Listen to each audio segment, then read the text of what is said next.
Boy, the mosquitoes are definitely coming out. I'm gonna have to apologize for the video quality because when it gets kind of dark like this in the woods and my white balance starts to suffer, and I notice the video usually starts getting pretty grainy, and I have no way of telling if it's grainy or not because my viewfinder is so small I can't really see.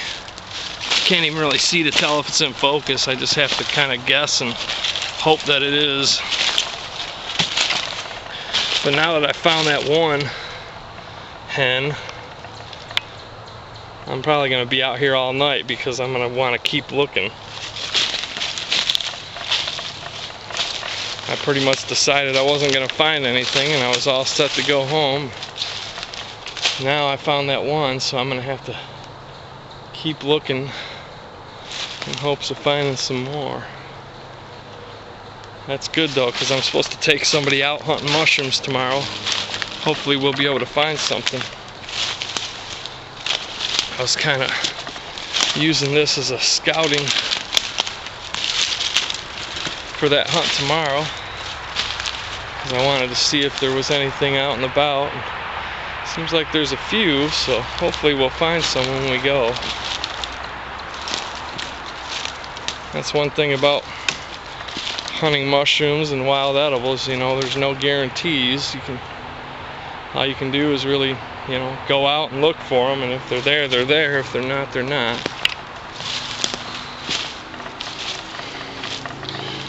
But for me, it's more about just getting out and enjoying the outdoors than anything. I like getting out, so it's not like a wasted trip for me.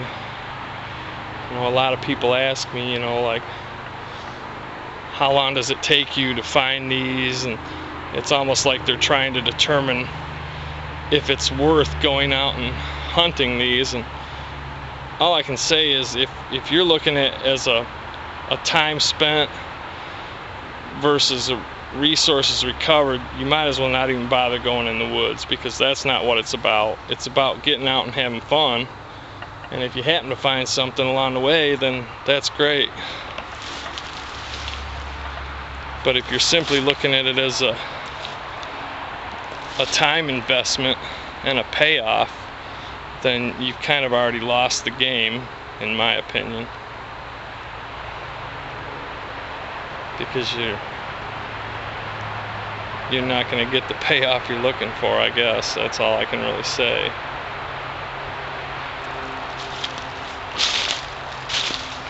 I don't sell the stuff, so it's not like I'm looking at it as a career option or something. It's just recreation.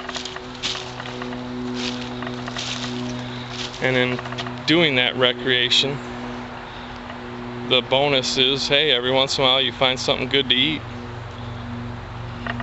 or you see some cool animals, or you actually get to get away from the computer and get out in the outdoors and breathe in some fresh air and get some sunlight on your skin.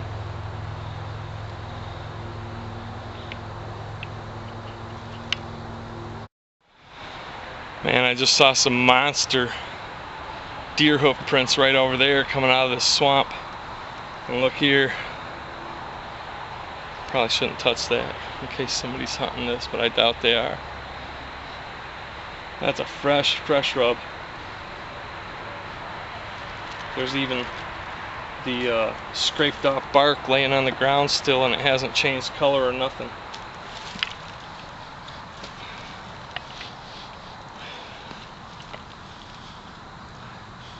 Boy, I almost thought I could smell a deer on that, but I think it was just my imagination.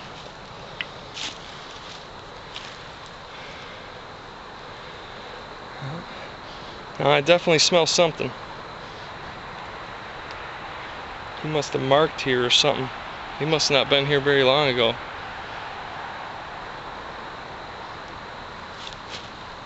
Maybe it's just me from walking around the woods all day. Well, there's more deer sign, and those are some big deer pellets too. And there's a lot of big hoof prints all over through here. It's almost like they're sparring or something is what it looks like to me, because usually when I go out in the woods and I see a whole area where it's just a lot of hoof prints all over in the area, and you see this kicked up dirt and stuff, that means they were sparring. But I think it's, well, I would think it's too early for the rut, but it's been pretty cold, so who knows? Maybe there's an early rut. I'm not really sure about that. But there's just hoof prints all over through here where it looks like they were a couple bucks sparring. They might have just been playing around or something. This whole area is tore up pretty good though.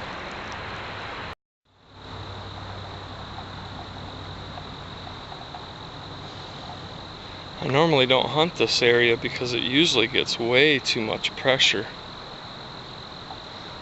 And it's very possible that all this deer sign happens after dark. Just because I see deer sign doesn't necessarily mean it's a good spot to hunt deer. Have to have them come out during shooting hours in order for it to be a good spot. But there's definitely a lot of activity through here. This run is just like a highway. It's just wore right down. I don't know if you can see that in the camera or not. It's actually kind of concave. A lot of fresh hoof prints too. You know, if I was more adept with the bow, I haven't bow hunted in quite a few years now because of my hand, but if I was in practice with the bow, I would probably come out here tomorrow and just set up and see if something happens to walk by. It's a good possibility.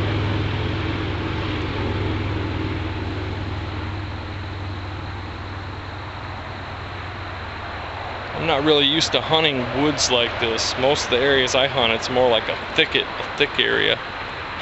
Because there's so much pressure, that's the only spot I find the deer in the daytime. But this is a pretty well open woods. And there's sure a lot of good sign in here.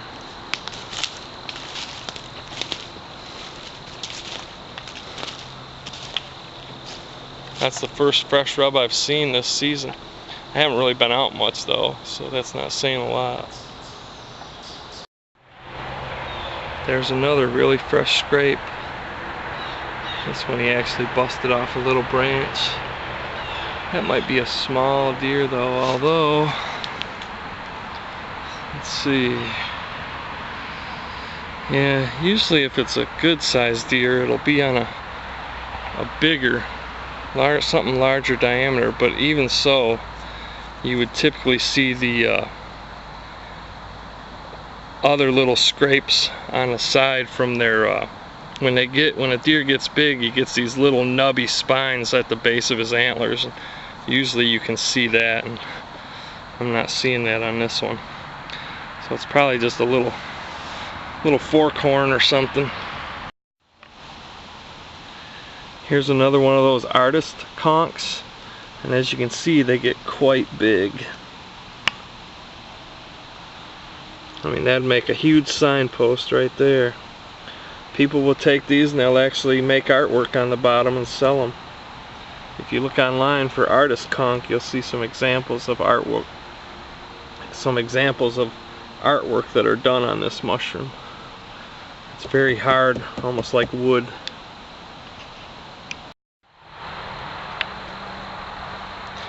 Well, there's a giant puffball mushroom. That's perfectly edible. Not a lot of flavor, but it kind of reminds me of tofu.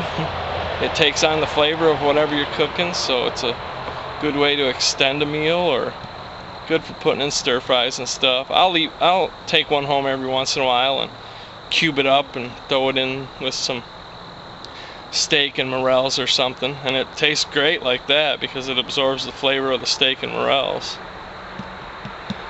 That's a nice one too, nice and solid. Cut it open, make sure it's solid white inside, and you're good to go. Pretty safe mushroom with no poisonous lookalikes. as long as you look inside and make sure that it's solid white and that it's all one texture. You shouldn't see any gills or stems or anything like that. It's just one solid mass. Giant puffball. Well guys, you know, I probably should have stuck close to the car, I guess, because here I am even closer to the car now, and there's even yet more chicken of the woods mushroom. Sulfur shelf, some people call this. Somebody actually harvested some off of this.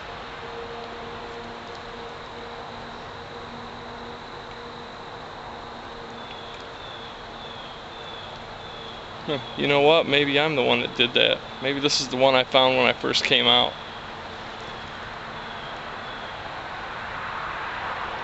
I thought I remembered it being on a larger log than this, but yeah, you know what? I think this is the one I found on the way out. I found quite a few though. I've found quite a few chickens. On one hand, found a giant puffball, and they were all good for eating. Didn't harvest any, but I could have if I was really intent on picking them.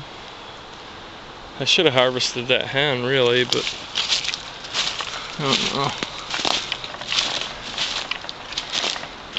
I've got a lot of hens at home that are sauteed and dehydrated and stuff from years before, so it's not like I really need them. I can kind of pick and choose now.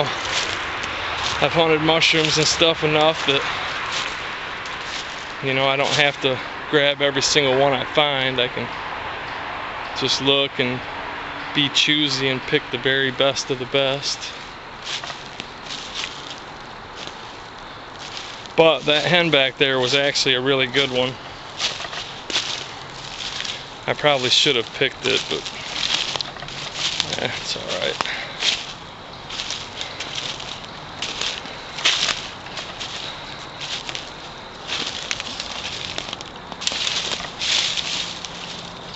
Kind of figured I might find some more.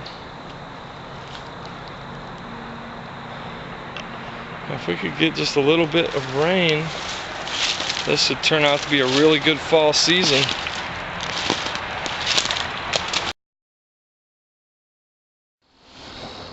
Don't know if my batteries are going to last for the rest of the trip out of here, so I figure I'll go ahead and say it now. And just like I always say, thanks for watching, and thanks for all the comments, and thanks for all the subscriptions. I've been getting a lot of those lately. I appreciate it. Hope you guys are enjoying the videos. And like I've said before, if there's anything special you'd like to see, or if you have any questions or tips, you know, feel free to comment or send me a private message and make a request for a video. Whatever, you know, just to talk. I'm always available. So that's gonna wrap it up, unless I see something on the way out and my batteries don't die. Thanks for watching, and thanks for all the comments and support.